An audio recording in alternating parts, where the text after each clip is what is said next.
Welcome to Joe Cannon Stadium for Game 3 of the Dodgers season as they look to pick up their second victory of the season against the DC Grays. Matthew, last night was an absolute blowout as the Baltimore Dodgers blew out the Redbirds 10-2. What did you like about last night's game? Well, what I really liked about last night's game is, let's go back to the first game first off, Matthew. What we saw in the first game was not a lot of offense. We only got 4 runs, and we saw a lot of errors on the field as well. We saw a lot of physical and mental errors. Last night, we saw the offense come alive and explode for 10 runs.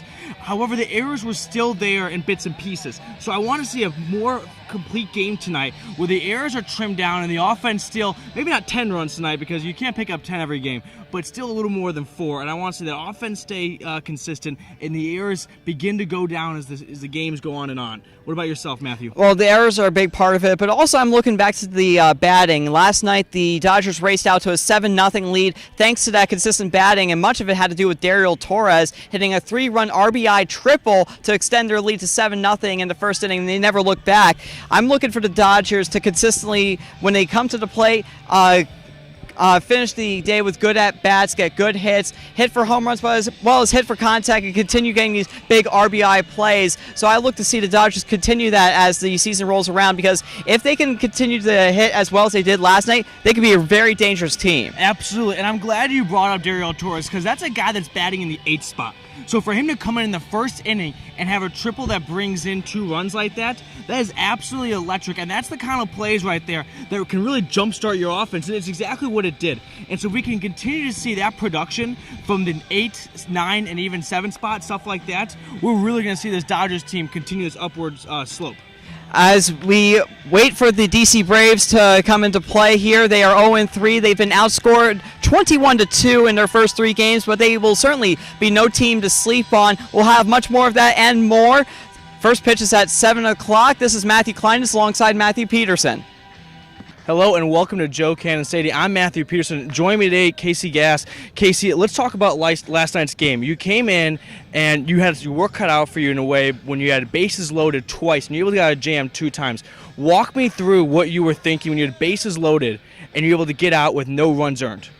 Well, when you have a bases loaded situation, you inevitably have to attack the hitter. You have to go. You can't walk guys within a bases loaded situation. You can't waste pitches. You just have to attack, force them to make a mistake, make the hitter get themselves out. So I tried to work on the inside half of the plate, attack the hands, get inside and under the bat, and that's inevitably what happened.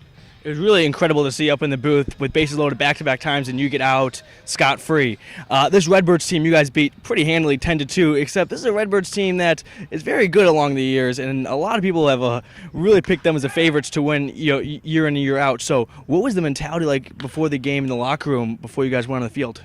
I mean, again, the whole emphasis of this team is just attack early. As we saw when we played the Braves a few days ago, we get behind early, we battle back, but ultimately having to fight back and spend 6 innings clawing and clawing and clawing just to get back in the game, that's not a situation you want to be in. The opposite happened last night. We jumped out in front. We got a couple of runs right off the bat, and then with that we were able to kind of just build on that, keep them down, keep adding runs here and there, and give ourselves the best chance to win. Absolutely. And before I let you go, Kasey, we talked about this beforehand. You're coming from Southeastern. You guys just won a championship.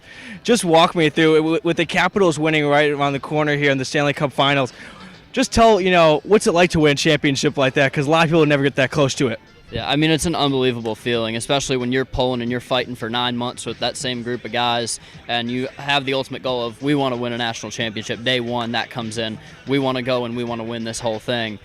And then you get put in a situation where now we have a legitimate shot to win a national title and ultimately bring home the first national championship to Southeastern University. All right. Well, thank you so much, Kasey, for your time today. Don't go anywhere. First pitch set at 7 o'clock tonight against the DC Grays, and this is Dodgers TV. I'm here with Paul Nixon. Paul, last night your team was able to blow out the Redbirds 10-2 in an offensive rout. Talk about what your feelings were about the game last night. We knew that the Redbirds were probably one of the best teams in this league, so we just wanted to come out, get our bats going, be aggressive early in the count. It was good for our bats. A lot of us been sitting, not really getting our bats past 2 weeks since our season's been over, but it was a good look for us. And this is the first time you've been on the Baltimore Dodgers, and of course there's a lot of adjusting that comes to playing with a new team. How do you think you and the rest of your teammates are adjusting to playing on this team together? I actually think we have a pretty good chemistry really fast. I just came out of high school, so it's kind of been a tough adjustment, realizing that some things I can't do because high school rules and college rules are different, but it's been really good so far. And you're listed on the team as a pitcher, but you've been used so far as a DH, and now you're batting and you're playing as a first baseman tonight. Talk about the adjustment, what adjustment you have to make going from a pitcher to now batting consistently and playing out on the field. Just got to keep working hard. I told my coach that I'd do anything to try and help us win. All right, that's Paul Nixon of the Baltimore Dodgers. First pitch is at 7 o'clock against the DC Graves. I'm Matthew Klinedinst.